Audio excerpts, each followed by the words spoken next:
It's the Bison Football Show.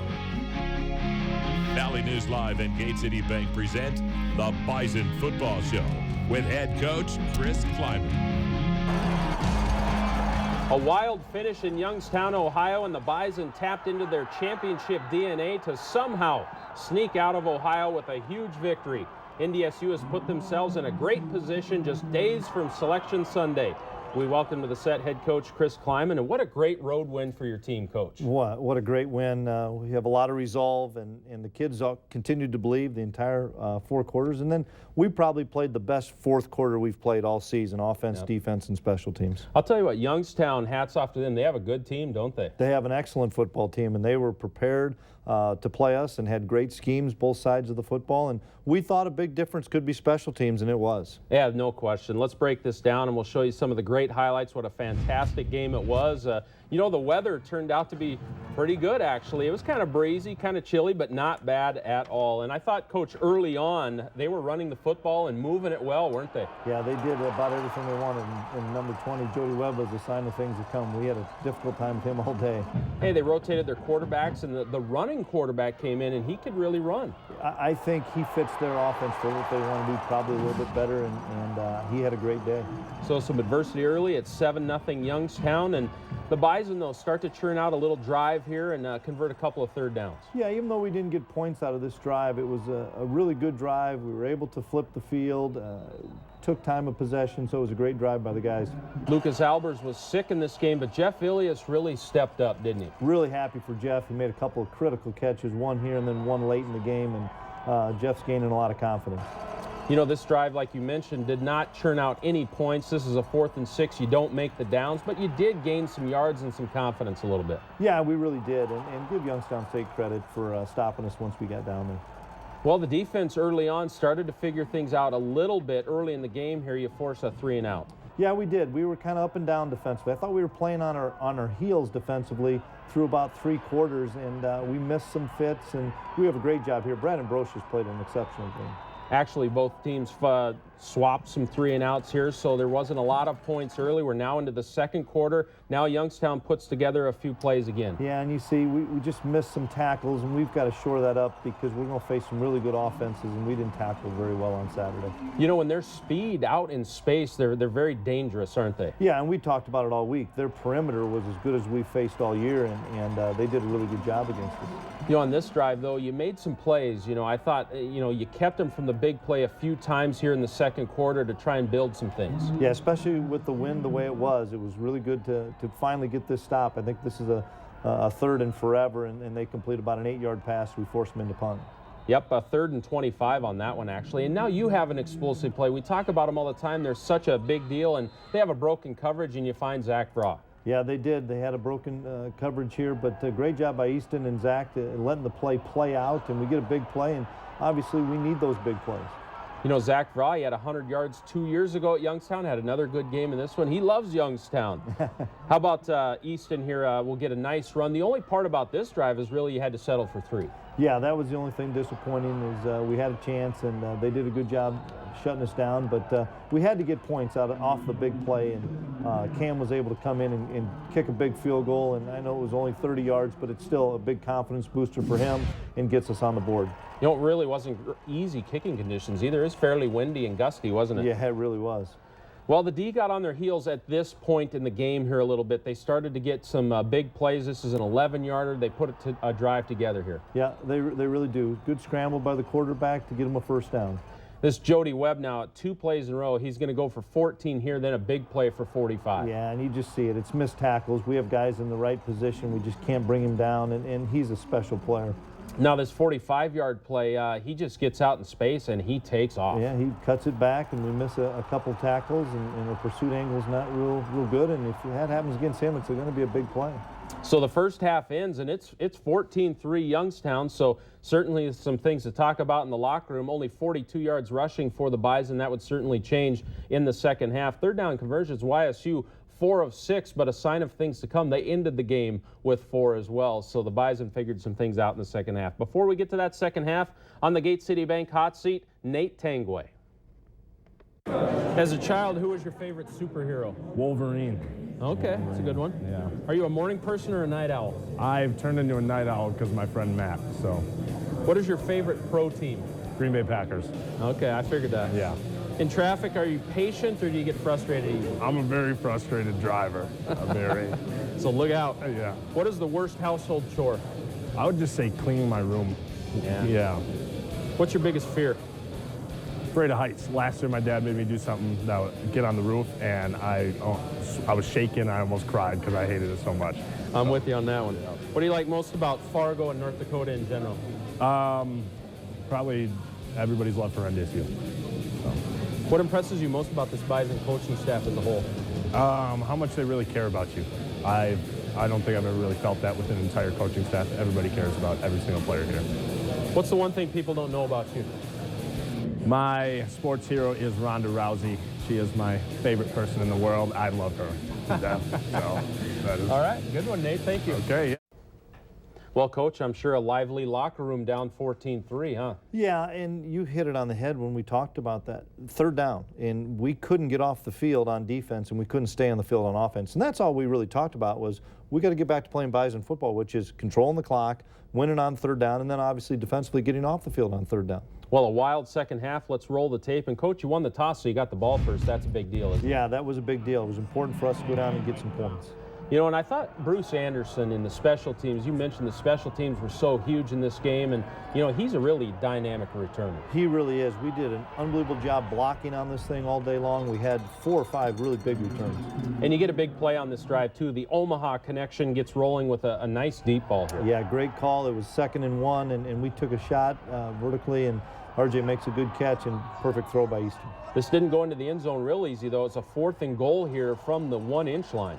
Yeah, and we were able to stick it in there, and we needed the points, and so we were happy to get it to 14-10. So 14-10, a little momentum building for the Bison.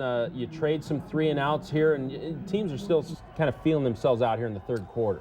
Yeah, absolutely, and they continue to work their 2-quarterback system, and we have some things we're doing pretty well, but we still are getting hit with that big play, which is going to happen here pretty soon. Yeah, 77-yarder right here after a couple of 3-and-outs. Jody Webb again. Yeah, great call by Coach Ince. We just missed tackles. It's something we have to address, and you know, the guys will. They're trying. They're playing their tails off, but we have to do a better job tackling in space.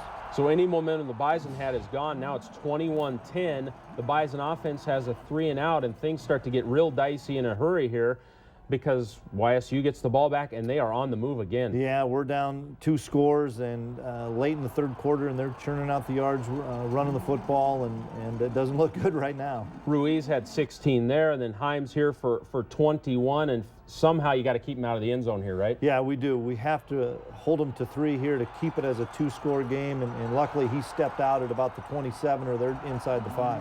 Yeah, 21-10 here. If they go in, it's 28-10, so this is a big sequence right here to really stiffen. Yeah, and from this point on, our defense was lights out. Yep. From that series on, into the third and all the way through the fourth, our guys figured it out. We tackled well. We were in the right gaps and played excellent defense from there on out. Did you feel like this was a win holding to 3 here? Absolutely, because it kept it at that 14 points, and we thought we had some plays offensively we could make.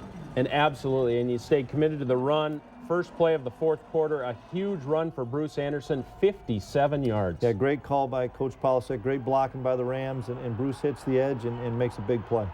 You know, and this was a big moment. I thought the momentum, you could just sense it shifting here, and then King Fraser finishes the drive off with a 7-yard touchdown. Yeah, another really good run and good blocking, and this came right after that play, so we get in the end zone pretty quickly to get it to 24-17. Yeah, and you mentioned it. The defense really started to play well. They got the offense the ball back right away, forced a 3-and-out, and Easton went right back to work here. Yeah, we forced a 3-and-out, and then we were able to force a short punt. We were winning the field position battle, so our offense was having short fields. So even though this is only a field goal, this is a big field goal as it turned out. It's a 40-yarder. What a great kick by Cam. Really happy for Cam. He bounced back and drilled this into the wind, a 40-yarder.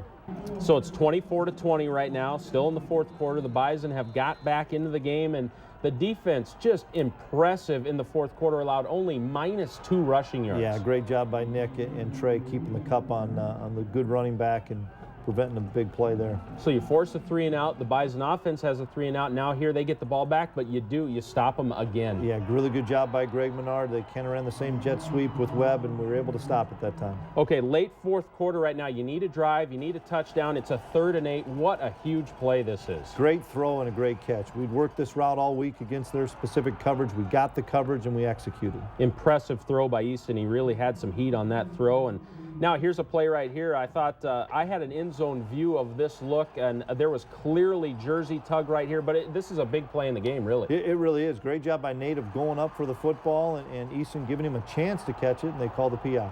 No doubt. And then I thought a good play call here. The clock is becoming a factor here, too. Under a minute to go and a quarterback run. Yeah, we had not had success with the quarterback run in the second half, and it was a great time to call it. They probably weren't looking for it, and great job by Easton and great blocking up front. Well, the YSU sideline lost their composure a little bit, backed them up, and a sack is going to end it here. Yeah, great job by Brian Schatz beating the center on the edge and getting a big sack.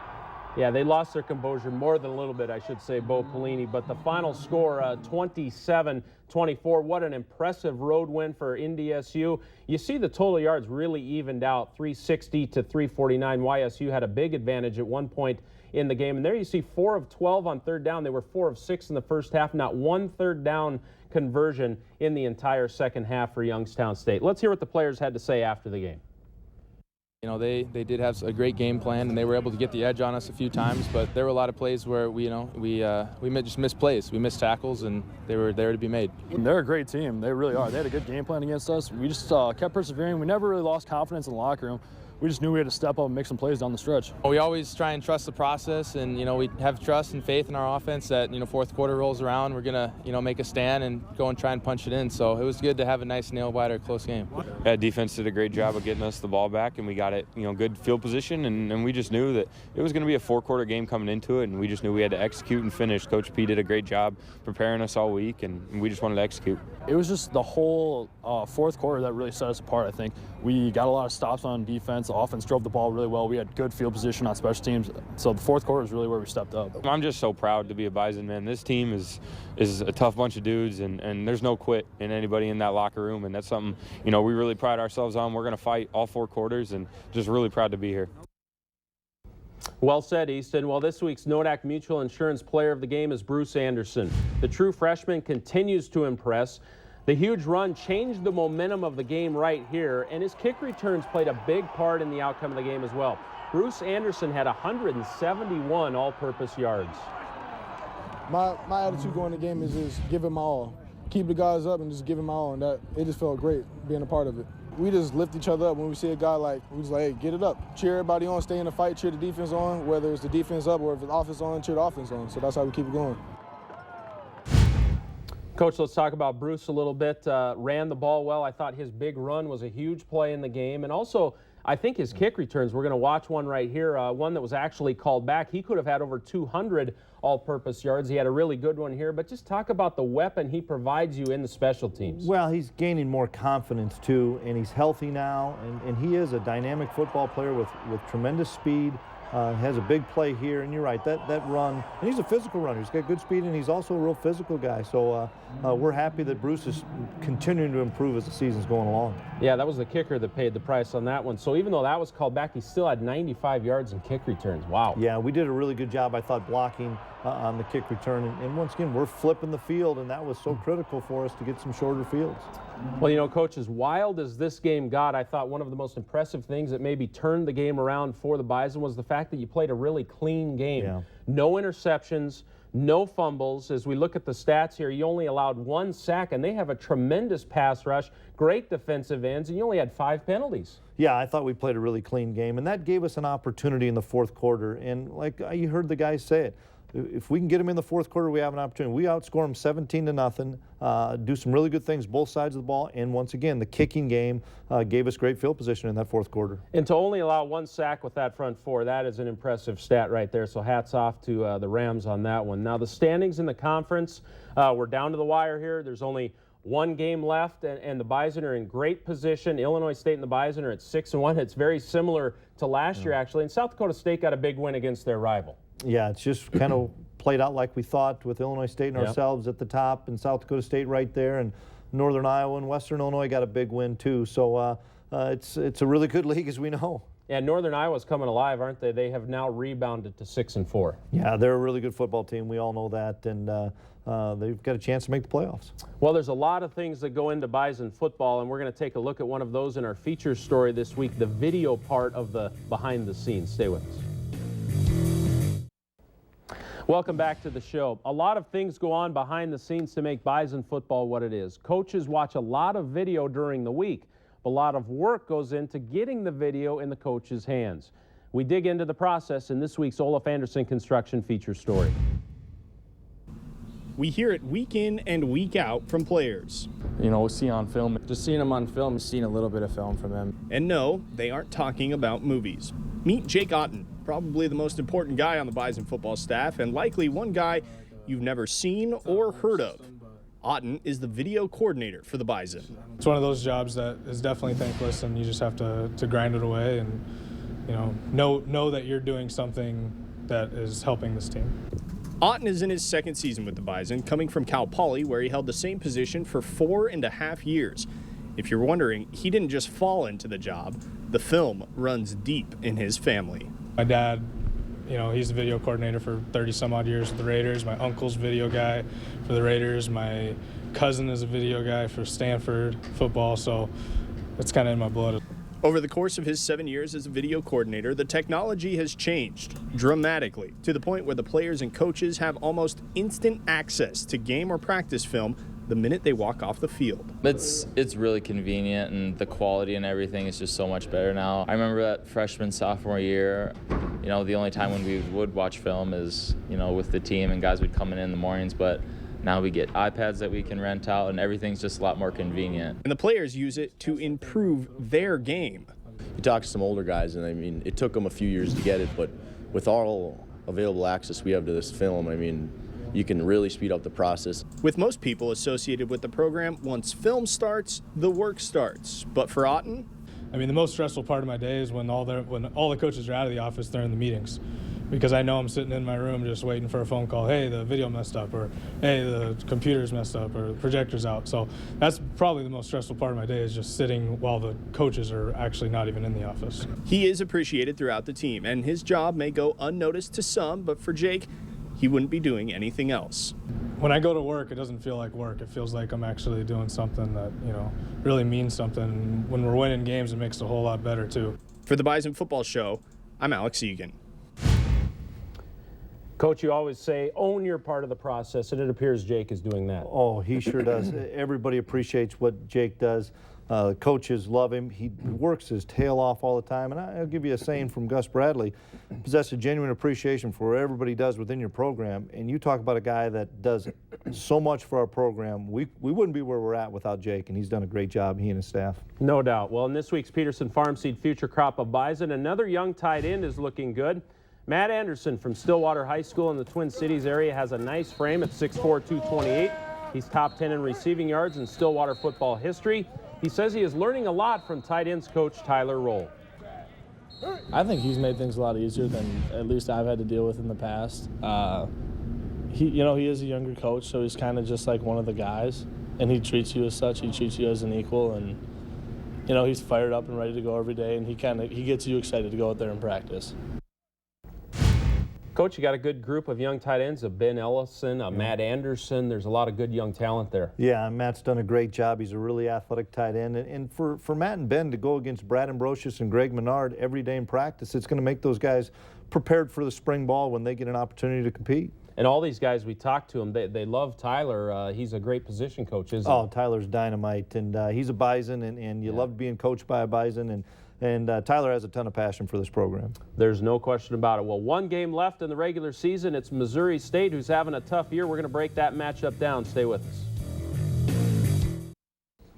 Well, in our Verizon look ahead, Verizon has been serving North Dakota for over 15 years. It's Missouri State, and they're kind of in a transition year. Terry Allen coached there for for so many years. They have a new coaching staff, and there's always some growing pains in that situation, isn't there? Yeah, they're playing a lot of freshmen, a lot of sophomores, and I know we've seen them on crossover video a few times. They're playing extremely hard. They're not having the success, but I know this. They have the ability and talent, and this week will be more about us as the Bison and North Dakota State and how we prepare for seniors' last regular season home game. And that's always an emotional day, isn't it? You don't really need to motivate the guys. It's their last regular season game in the Fargo Dome. Obviously, there's going to be some playoff games in the Fargo Dome, but these guys have played in the Fargo Dome so many times. Gate City Bank Field, such a special part of their lives, and it's an emotional day, isn't it? It's an emotional day. It's an emotional week for those guys, and that's where your underclassmen have to step up. Those are the guys that have to lead this team to a victory on Saturday, because it is an emotional time for those seniors and the sophomores and juniors that know they're not that far away from that potential last game.